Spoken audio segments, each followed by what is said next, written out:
Hello busy people, welcome to my channel. ఈరోజు recipe వచ్చేసి peanut butter అండి. ఇంట్లోనే హెల్తీగా పీనట్ బటర్ ఎలా తయారు చేసేసుకోవాలో చూసేద్దాము. అందుకోసం బాంటీలో 1 to 2 కప్స్ ఆఫ్ పల్లీలు తీసేసుకోవాలి. పల్లీలు బాగా వేపుకోవాలండి. కొద్దిగా కలర్ మారితే సరిపోతుంది, ఎక్కువ మాడనివ్వద్దండి, టేస్ట్ మారిపోతుంది. సో పల్లీలు వేపుకొని లైట్గా తర్వాత చల్లారిన తర్వాత పొట్టు తీసేసి పక్కన పెట్టుకోవాలండి. ఈ పీనట్ బటర్ చాలా హెల్దీ అండి. పిల్లలకు పెడుతూ ఉండాలి డైలీ, లేకపోతే 2 డేస్కి ఒకసారన్నా బ్రెడ్ పైన స్ప్రెడ్ చేస్తూ ఉండాలి. ఇలా పల్లీలు చల్లారిన తర్వాత పొట్టు తీసేసుకొని మిక్సీ జార్లో కొద్దిగా ఉప్పు వేసుకొని మిక్సీ పట్టేసుకోవాలండి, పౌడర్ చేసేసుకోవాలి. మీరు ఉప్పు కావాలంటే స్కిప్ చేయొచ్చు, నేను టేస్ట్ కోసం ఉప్పు వేసుకుంటున్నాను నేను ఇక్కడ.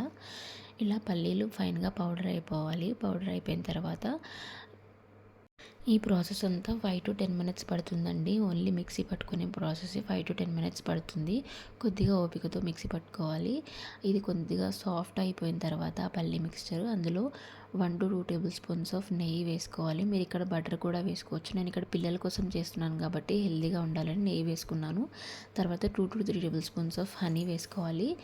తర్వాత కన్సిస్టెన్సీ ఇలా వస్తుందండి. బాటిల్ లేదా జార్లో స్టోర్ చేసుకుంటే 15 days స్టోర్ అవుతుందండి. Thank you for watching and subscribe to my channel.